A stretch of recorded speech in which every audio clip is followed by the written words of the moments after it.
Hello YouTube, this is Next Level Gaming with my second video. Really my first real video. The first one was an introduction to my channel, which will be linked somewhere. It'll be linked down there. And you should check it out because it tells you about my channel and all the cool stuff that I'm going to do. And, yeah. But this is a deck profile for my multi-tournament winning deck, Karakuri's, and I will definitely be making a follow-up video on this, explaining the strategy and the mindset and tips on how to use the deck properly and all that good stuff. But I'm gonna get into this. Just gonna say what everything does. I'm not really gonna explain strategy or anything because that's gonna be for the follow-up video. So first for your Karakuri, the whole engine, you have three kimono. She's the double summon one, she's level 3 tuner, and she's like a caster effect, double summon. And then 3 merchants, when Stratos to the deck, not tuner. When he's normal summon, you add a Karakuri monster from your deck to your hand. 3 quick, it's the full helm knight about the attack negating thing. Level 4, it's the main non-tuner you use to make stuff. This is how you go for 7s. You just make these with Merfolk, but this is how you get your combos off, is with quick. And then Sazonk is it's kind of like a game 1 tech against Ophion. It's when you flip face up, you send the face up monster on the field to the graveyard. So you just kind of set it, and game 1, Ophion's, Evil Storm players are like, what the fuck? And they're like, yeah. And they're just like, that sucks. Can't save zone during damage stuff, so. Damage calc, actually. No, damage stuff. Dog is level 4 tuner. Sync with him. He can't be killed when he's in attack position. But how these work, in case you didn't know, Karakuri's, they all have the same effect. They must attack if able, all of them. Which means that if you have a face-up attack position Karakuri monster in main phase 1, you cannot move to your end phase. You must enter battle phase and attack. If they're in defense position, if they're chained or T-roar or whatever, it doesn't matter. That would all. You don't have to attack any of that stuff. Doesn't matter. They have to be in attack position and be able to attack. You basically have to choose not to attack for it to be. I don't know what I'm saying. You have to attack if able. If they're in attack position, in phase 1, you have to attack. So yeah, and then all of them, when they're attacked, they change battle positions. The merchants and the Sazonk. It's only if they're in attack position they switch to defense, but all the other ones, if they're in defense and they attack, they switch to attack. If they're in attack, they switch to defense. So yeah, those are all the Karakuri engine. It's very good. You have a Stratos, you have a full helm knight, and you have a caster. And then you have like a Raiko and a Marshmallow, I guess. Shiva, that thing. And then you play 2 Ryo. This card's really good. You summon him and wait for your opponent to waste cards, waste a Dark Hole or something on him. You don't usually go off through him. You usually wait for him to get rid of him. But he's a really good first turn play, and you run 11 traps. It plays like stun. It's a control deck, but it can also go off really hard with all of the Karakuri, the whole Karakuri engine. So yeah, it's really cool. And right, yeah, it's just a great card. 2 Redox. It's just for overextending, not overextending, but it's for big plays. You can use Reborn effect, because all of these monsters in the deck, except for Ryo, they're all Earth. So yeah, he's basically just like another Reborn. It's like 3 Reborns in the deck. It's pretty busted. And also, you go for 7s a lot. You go for Berets and stuff, and after all the effects are resolved, they're kind of just 26 beaters with a cool effect. So you can just banish 2, summon this, and then go for like a Drago Sack or Blade Master, Big Eye, whatever. I don't really use big. I don't know why. Drago Sack is kind of the optimal play because you can, you know, and like, it's just like a better way to end the turn because that's what you usually do. Because all of you go off with quick, and then all of the synchroing happens in main phase 2. You just end the turn with a huge field, and Drago Sack kind of it's like hedging your bet for poker players and gamblers and stuff. And you can also use them as a wall. You can just kind of like, if you need to survive, like this is the only card you have in your hand, you have top deck, and you use damage to summon them, and then they're gonna end, you're just gonna bounce, and then if you draw an earth monster, you can just kind of like win, whatever. Or you can, just do it again, because usually you get a lot of earth monsters to get rid of them. Because this deck runs through monsters so fast. 3 Max C. It's another target for Redox, and also it's just amazing. It's just an amazing card. It stops your opponent from going off, and then you can go off bigger, and the combo is already broken, so you can just kind of like dominate them. Or if they decide to go off through it, you can just get like a +6 or something, and then just win the next turn anyway.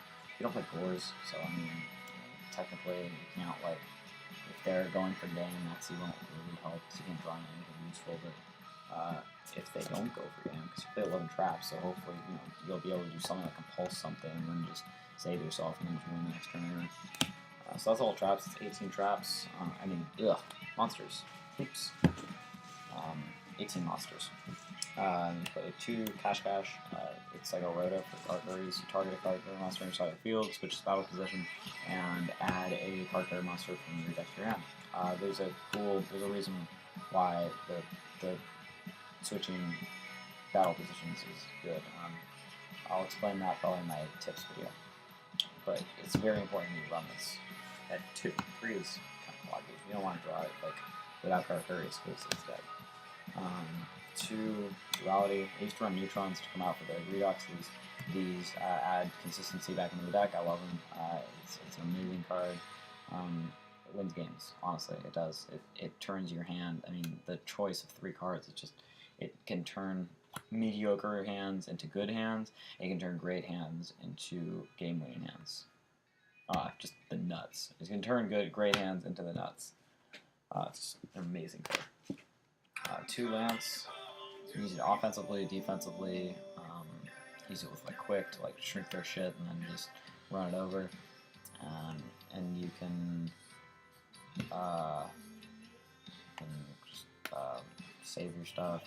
I don't run MST, so it's kind of like an MST, but I think it's better because you don't have to blind shot. You can just like wait for them to do stuff and then save your monsters. It's really good. I like it. Pot of Avarice, you run through the monster so fast, you have to run it. Like I'm going to show you in the tips video, basically the main combo this deck does, it burns through all 3 of your quicks, and it's a 2-card combo, and it burns through all your quicks and 2 synchros. And it's just insane. It's like, sorry about that. It's like Dragonities. You need to do it because you need to get those, whatever they're called, vaginas back in your deck. Yeah, you need to run pot. It's a must. The Avarice, Dualities I'd recommend it. But, and Reborn, Heavy Storm, Dark Hole, and Book of Moon. Book of Moon I think is a staple for any deck that runs a normal spell and trap card lineup. Obviously weird decks like E-Dragons and Prophecy, just like those. I don't even know how to describe them. They're just weird decks. Obviously you don't do that, but normal decks should run this card. It's really good. And then that's spells. It's 11 spells, and then traps. 11 traps too. It's a 40-card deck. That's really all I play. 40-card decks. I don't like running more. It makes it feel weird. Most best trap card in the game. I'll probably do a card review or like a card of the month or something. Just worshiping this card because it wins me games, it just wins me tournaments. This card is it's too good. It's just amazing. This card is unbelievable. I mean, any deck that runs normal, like that runs traps, like even if you only run like 5 traps, I would still run these 3, like a Solemn and I guess these 3 and 2 Solemns, I guess. But if I was just running 5 traps, actually, I'd probably run these and 2 Bottomless. That would be my trap lineup. Yeah. If I would have had to run 6 traps, I would just run these 3, 2 Bottomless, and a Solemn. Like, I don't know why you. I mean, this is just, it's the best trap card in this format in the game right now. It's chainable, it's so good. It's 2 Phoenix Chain, each run 3. Took one out for like when I put in dualities. This out. I took one of these out and I took out a Mind Control. Mind Control dead too much. And Phoenix Chain. I don't like drawing more than one of them. It gets weird. Like just drawing one is all you need to to lock down again. And it's yeah, 2 is the perfect number of chains. 2 Lawless, it's a staple, and it's just amazing. It doesn't target stuff. It's just Rabbit, just fuck Rabbit. Just awesome. Torrentials. These used to be Mirror Forces. Changing Torrentials because it's a better card, I think. Like by the time things attack, it's too late. Ophion's already searched. Prophecies, I'd rather like. Doesn't really apply to prophecies, but normal decks, I mean, you don't want to wait for them to attack. They're usually, I mean, anything. Gravekeepers, they'll just bounce with Descent or whatever that stupid thing's called, and it's just Torrential is just so much better. Obviously, it's good to keep if you have field advantage. This isn't really that useful because, you want to keep your field advantage, but they're not going to attack anyway. They're probably just going to try to pop up a Drago Sack, and even if they do attack, Mirror Force isn't going to do anything. I play a lot of E-Dragons, that's why I'm talking about them so much. But it's a really good card. Yeah, if you want, you can run your horse. It's not really that big a deal, but yeah. And then the Solemns. Yeah, I mean, I guess technically they're staples. This card sucks though. Warning, this card's terrible. I'm serious. I don't know why. Maybe it's just me. Like I understand that it's a good card, but I don't like it. I never draw it first turn, which is when it's good. I always draw it like late game and mid game when it's not really that useful. Either I have not enough life points to activate it, or I don't have that many life points. I don't want to spend 2,000 life points anyway. I don't know. It just hates me. It never gets drawn when it's supposed to be. It's going to be side deck, 2 Kaiku. I'm not really going to talk about why these cards are good. I'm just going to talk about what I set them against. I set them against Prophecy and E-Dragons. E-Dragons can remove, and Prophecies can't. It kind of stops their combo because they can't mimic stuff and they can't fate. Sure. 3 Morphing Dart number 2. This card is amazing. I'm going to talk about this in my follow-up video. It's just you set it, you flip. It basically like just takes out. It just pops everything on the field. It turns it like Wing Blast everything on the field, and then your opponent usually doesn't even get cards back for it. It's an amazing card. 3 MST. You don't man it. You gotta side it. Side it in. I think I side it in every single game too. I don't think there's ever a game 2 like don't side it this card. But game 1 it's bad. It might be confusing, but I'll probably go into it in another video. 2 Defissure.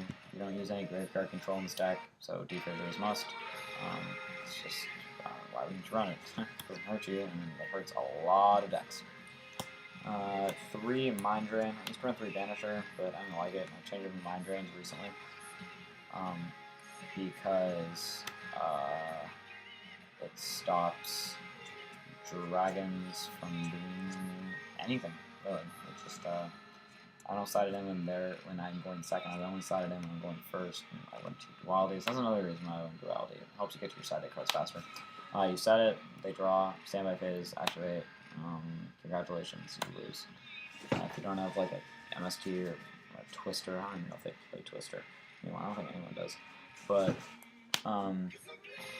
you activate it and you basically win. I mean, there might be other decks that this one happens. I'm trying to think. I really decided against E-Dragons. If there was another deck that I played that was really random, I was like, I think Mind Drain might work against it. I guess I'd side it in, but it's really not in for anything besides just locking dragons down. And then 2 goes a match. Simple. Dragons can't XYZ, can't do anything. They bounce at the end of the turn. They can't do anything. It's on 1 monster and what, attack every turn? Yeah, great. Congratulations. You're just gonna lose. I'm just gonna be win the game now, if that's okay with you. So yeah, this side deck's gonna change if I play a more serious event, because this is really just for my locals. I play a lot of dragons. The guy at the locals I go to 316. That's where the box tournament was that I won. And I go to started going to Double Tap recently, which is where I won the cash tournament. And there's good players that play dragons, so I made sure that I had side my dragon cards because I knew I would be playing them in the top brackets. And there's a lot of Evil Swarm players, which is why I decided to side the extra Morphine Jar, and then I side 3 MSTs, and yeah. It's really just for my, this is situational side. If I ever went to a large event, I'd definitely change and tech it out and stuff, and yeah. And then for the extra deck, it's not done, by the way. I'll show you where there's cards that should be. I've been borrowing cards. And, yeah, so you're running 3 nature areas. Beast negates spells, Barking negates traps, and Turtle negates effects, whatever he's called. Landois, I guess. I don't know. He's the stupidest name. I just call him Turtle. He negates effects. He has the biggest cost because you have to discard a spell card, but it's really good. If you have him and 2 spell cards, that's usually a game win against dragons, mermills, decks like that. And then Beast is obviously just auto win against spellbooks. They literally cannot do anything. I mean, unless they play Fossil Diners, it would just be absurd. I'm not even going to talk about that possibility. And then Barkion's really good late game against decks that have traps, because they're going to wait until you summon XYZs, and then you're in synchros, and then you're going to summon a Barkion and be like, shit, I should have compulsed earlier. Duh. Unless they solve it or something. It's the only way to get around it. And then you play 2 Beret and Burrito. Berets, this is the level 7 that you use, the main synchro. When you summon a synchro monster from your, summon a Karakuri monster from your deck. Now once per turn you can change the battle position of a monster on the field. So there's combos between that, but obviously it's easy, you summon a Karakuri monster from your deck, it's really good. And then he's level 7, Burrito's level 8, and it does kind of the same thing. When you summon a Karakuri monster, except instead of being able to switch battle positions once per turn, when a Karakuri monster changes battle position, you get to draw a card. So it's just kind of an alternative to going for a Beret. You summon him with Dog and Quick instead of Ninishi and Quick, so yeah, those are those. I'll talk about the combos in the next video again. I know I'm being kind of whatever, but this is already probably a long video. It's gonna be 20 minutes, so I don't want to make it too long because you want to do other stuff, whatever. I understand. So that's why it's gonna be another video. Stardust, Scrap Dragon, and Crimson Blader. Level 8s. I was thinking about running Thought Ruler. I don't think you really need to. And then this should be a this should be a Black Rose, and this should be a Catastor. You could run these instead of those. I never really went Black Rose in the tournaments anyway. I actually did go for Mistborn once, so maybe this should be. I mean, maybe I don't need Black Rose. Maybe I should just run this. But I was borrowing a Catastor, and I went for Catastor a lot. So you should probably run Catastor, especially over Librarian. And then I run Zenmans in case you draw double Nishi, which is pretty bad. I'd still rather wait until you get something else, like set in a Nishi, and then just wait and see if you can draw something cool, and then just go nuts. Or I guess technically, if you really don't feel comfortable, you could just make a Zenman and set traps and just stall, which is a decent play. And then Mace Dark for Ophion, Steel Swarm. This should be a Draco Sack. I've been using Blade Master, whatever. Him too. Either one. Draco Sack's probably better, but I actually wasn't able to borrow a Draco Sack for the tournament. I was able to borrow it for the cash tournament, but not the box tournament. I still won the box tournament by going Master Blades instead. And then I ran Urex to use 2 quicks, you make them, you search stuff, and it's cool. It can be a +2, and it's mainly just so you get hand advantage, because if you go nuts and then get Dark Hold, it kind of sucks. But if you make this guy and search for something, you're kind of saved. If you didn't make a Stardust at the end of the tournament, which you're usually supposed to do anyway. So yeah, that's that. And then Vol. Cool is my token. I don't even run Gores anymore. I used to run them. That's why I had them in the deck box. Probably took them out. I don't really use them for anything. It's kind of just a divider. So that's the deck. I will definitely put up a follow-up video. Actually, I might put it up right after this. I might just upload this and then maybe go ahead and make the video since I'm kind of I'm kind of in the mood to do it anyway. But anyway, that was the video. That was the deck. It's an awesome deck. Shout out to 316 and Double Tap, the locals I go to. Once again, I don't know if I told you, I live in California. This is like Bay Area stuff. If you go there to any of those places and you see these videos, say what's up. And if you know me maybe from other places, I don't know if you recognize my voice, if you recognize anything I'm doing, you know, say what's up. And you know, if you do know me, it'd be pretty cool if you would subscribe. And if you don't know me, it'd be pretty cool if you subscribe too, because like I said, every subscriber matters. Every subscriber I get, every view I get, every like I get, it just helps me out so much. So I would appreciate it. And thanks for watching. It's kind of a long video. Sorry about that. I hope you enjoyed it. And have a great day. Peace.